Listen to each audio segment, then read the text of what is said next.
भाजीला का हाय तेच ते भाजी नको, मला ते भाजी आवडणार, मला हे भाजी आवडणार, आणि रोज तर भाजीला का आहे असं विचारतात. मग मी काय केले, घरात पत्तागोबी होती, पत्तागोबी नुसतं खालीवर केलं तर कोणाला आवडणार.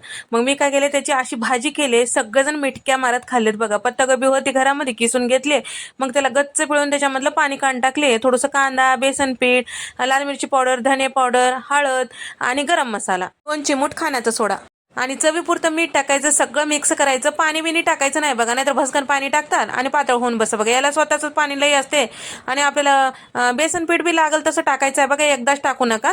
आणि त्याचे छान गोळे करून घ्यायचं, तळून घ्यायचं. तळलं की असं बी छान लागते बघा, मंचुरियन वणी. पण आता त्याच्यामध्ये दुसरंच पीठ राहते, याच्यामध्ये आपण बेसन पीठ टाकलं.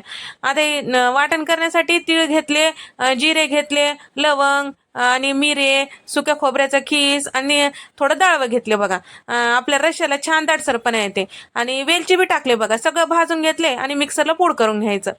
आता कढईमध्ये तेल टाकून घेतले, कांद्याची पेस्ट, थोडंसं कोथिंबीर टाकले, आलं लसणाची पेस्ट टाकले, टोमॅटोची प्युरी टाकले बघा, मिरची पावडर, धने पावडर, हळद, कांदा लसूण मसाला टाकायचा, थोडा गरम मसाला टाकायचा आवडलं तर.